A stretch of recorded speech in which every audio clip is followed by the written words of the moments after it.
Nimewasalimu katika jina la Yesu. Hamjambo? Hamjambo. Namshukuru Mungu kwa kuwa amekuwa pamoja nami wakati huu wote, ama kwa miaka hii yote niko nayo. Amekuwa nami, amekuwa tegemeo langu, na yote yale ninahitaji amenitendea, na ni katika jina la Yesu Kristo. Bwana Yesu asifiwe. Kwa hivyo lakini kwa wanafunzi ni kama wote hawanijui. Jina langu ni Shadrach. Hilo limetosha. Nikisema yale mengine pengine hamtaelewa, hamtayajua. Kwa yote nimeokoka. Yesu ni Mwokozi katika maisha yangu. Ameniokoa wakati kama huu. Siku ya leo ameniokoa. Amenipatia nafasi ya kufanya kazi yake. Bwana Yesu asifiwe. Kwa sababu naelewa mambo ya wakati, wacha tuombe tukienda kusoma neno. Baba, katika jina la Yesu Kristo, na kushukuru na kuinua, nasema ni asante. Umekuwa pamoja nasi Bwana wakati huu wote. Bwana, umetulinda, umetutunza, umetuinua Bwana kiroho. Asante Bwana kwa sababu umekuwa pamoja nasi. Ninaomba Bwana utusamee dhambi zetu, maana sisi kama binadamu ni wakosaji mara kwa mara. Utusamee na utusabishe Bwana, kwa sababu Bwana wewe ni wa neema kubwa. Asante Bwana kwa sababu umetusamee Bwana. Tunaenda kuangalia neno lako Papa, uwe pamoja nasi. Ufungue mioyo yetu Mungu wetu. Ufungue mioyo ya ndani katika jina la Yesu Kristo. Roho wako Mtakatifu Papa atutembelee. Bwana, mawazo yetu yasiwe mbali, yawe hapa Mungu. Ni katika jina la Yesu nimeomba na kuamini. Amen. Tunaenda kuangalia juu ya kufunguliwa. Tukiwa hivi wengi, ama maishani kwetu sote ni kama tumefungwa. Lakini kuna mtu mmoja tu ataweza kutufungua, naye ni Yesu Kristo, mwana wa Mungu. Bwana Yesu asifiwe. Na yeye atakufungua tu ukimkaribisha, ukimkubali, ndiye atakufungua. Na sasa nauliza kila mmoja, tunapoenda kuingia katika neno hilo kwa muda mfupi, sitaenda kwenda zaidi ya dakika 15. Tufungue mioyo yetu na Yesu atuandae katika ufalme wake. Fungua katika kitabu cha Matendo ya Mitume, Acts of Apostles. Kiswahili ni Matendo ya Mitume. Lugha zile zingine sijui. 16. Bwana Yesu asifiwe. Hilo ni neno la Mungu limesema ya kwamba Paulo na Sila wakiwa katika gerezani, wamewekwa pale ndani na wamefungwa. Minyororo ikafungwa katika miguu yao pamoja na mikono yao, ili wasije wakatoroka pamoja na wafungwa wengine. Paulo na Sila hawakuona hayo kwamba wamefungwa, hawakuona kwamba wamewekwa ndani ya gereza, lakini kwa kuwa walikuwa wamejawa na Roho Mtakatifu wa Mungu, wakapata kuwa hilo ndio ilikuwa nafasi kuu ya kuongea juu ya huyu walishikwa kwa ajili yake. Paulo hawakufanya makosa. Yale yaliwafanya wakawekwa pale ndani ni yale masuli walifanya. Maana walitoa pepo kwa msichana mmoja aliyekuwa anasumbuliwa na pepo. Lakini hii ikawafanya wawekwe ndani ya gereza. Wakiwa pale ndani hawakuenda peke yao. Ama wakiwa pale ndani, Yesu Kristo mwana wa Mungu, kwa sababu walikuwa wanamuita na kumuimbia, akaingia akawatembelea pale ndani. Mmesikia Biblia imesema ya kwamba walikuwa wakimuimbia Mungu wakimsifu na kumuomba. Na Biblia inasema ya kwamba anakaa katika sifa.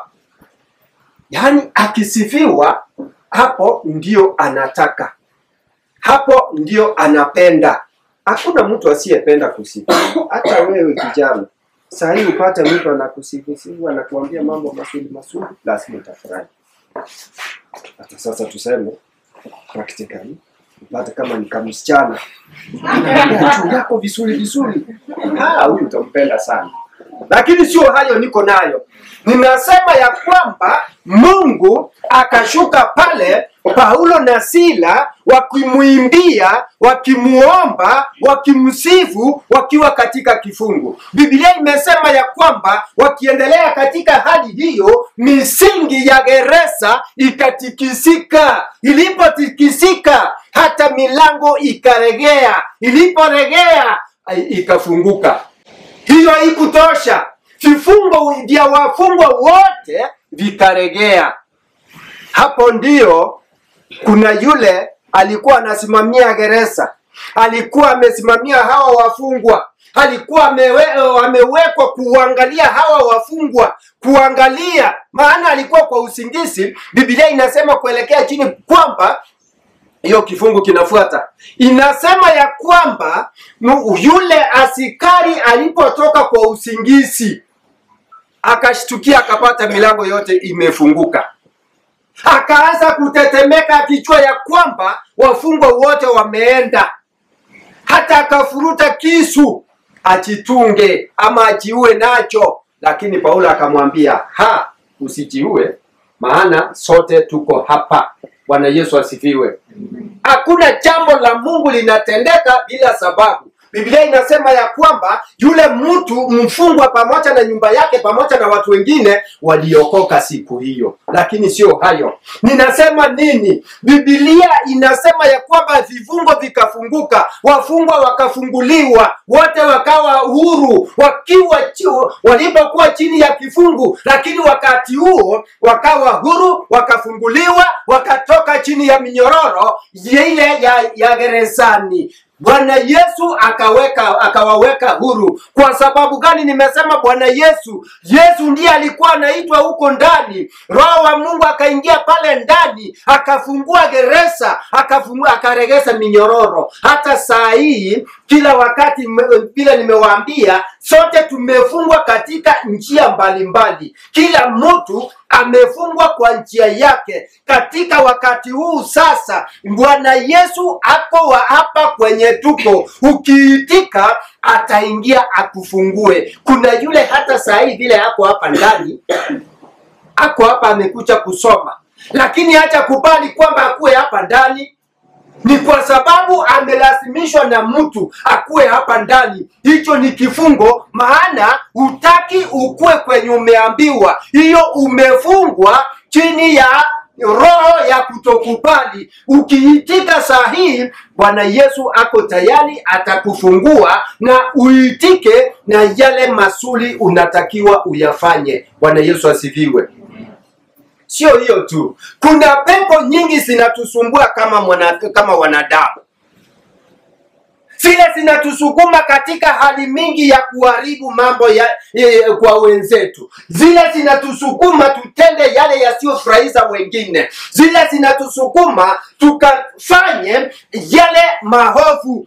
Siku ya leo nawaambia ya kwamba Yesu hako hapa. Hako tayari kukufungua. Ni kwa kuwa ukikubali we mwenyewe. Umualike katika maisha yako. Umukubali. Useme kwamba siku ya leo unataka awe mwokozi wa maisha yako, na yeye yako tayari na atakuokoa na akuweke huru.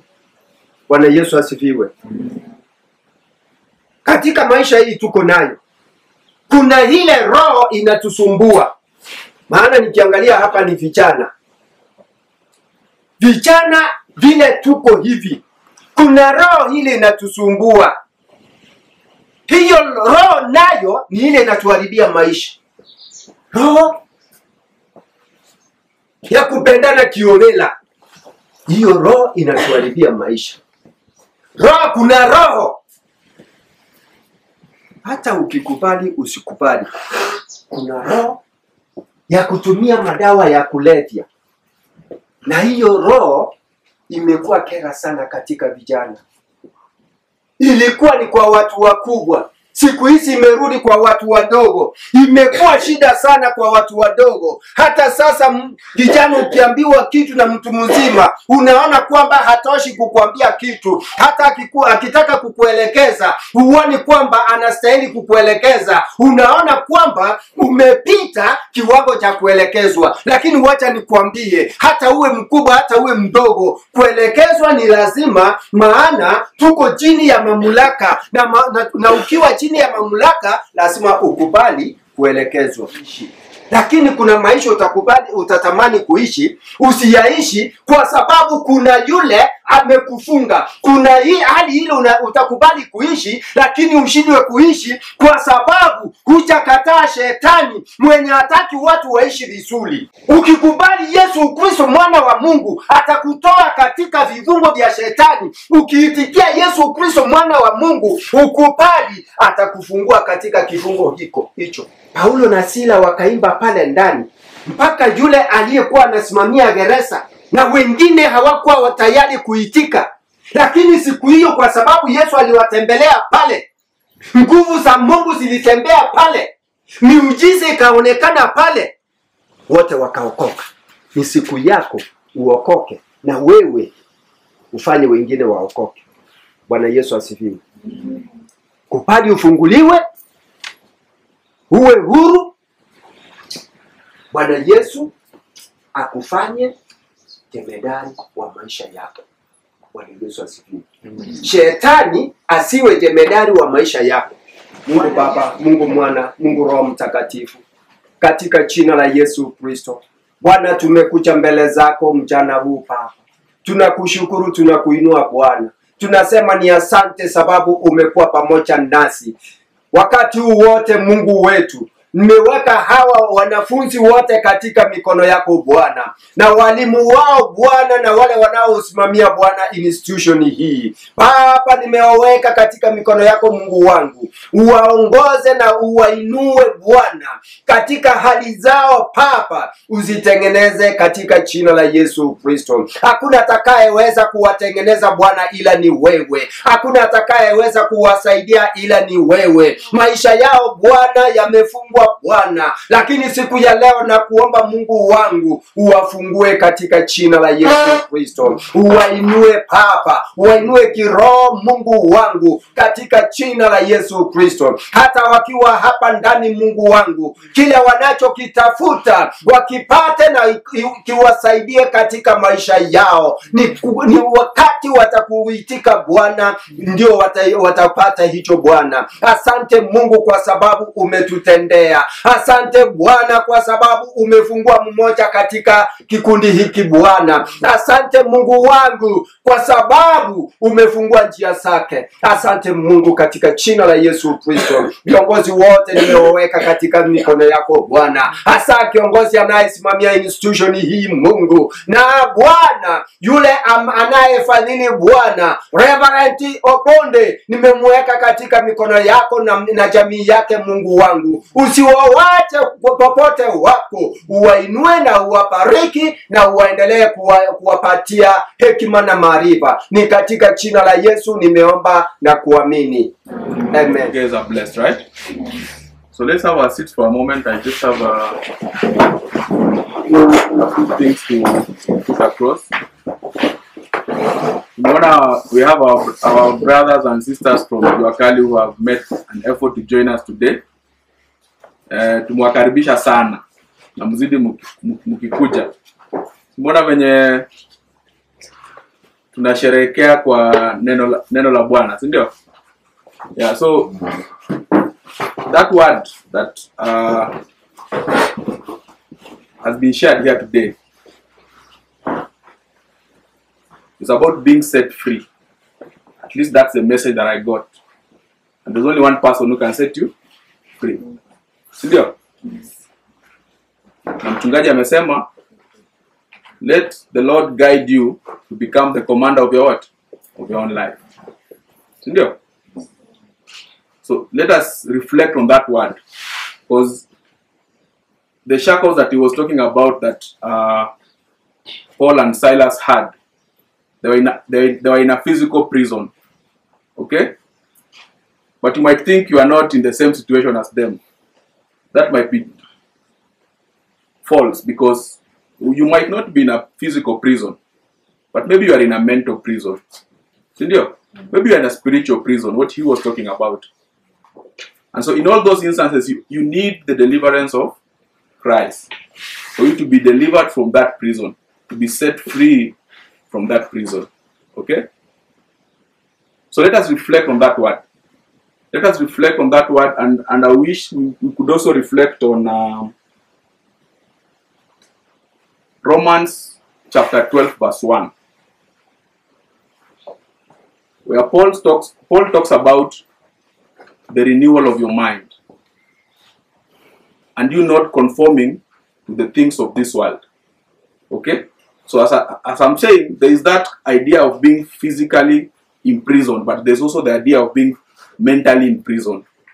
While you reflect on that word that the man of God has shared with us, also reflect on that word from Romans chapter 12 verse 1.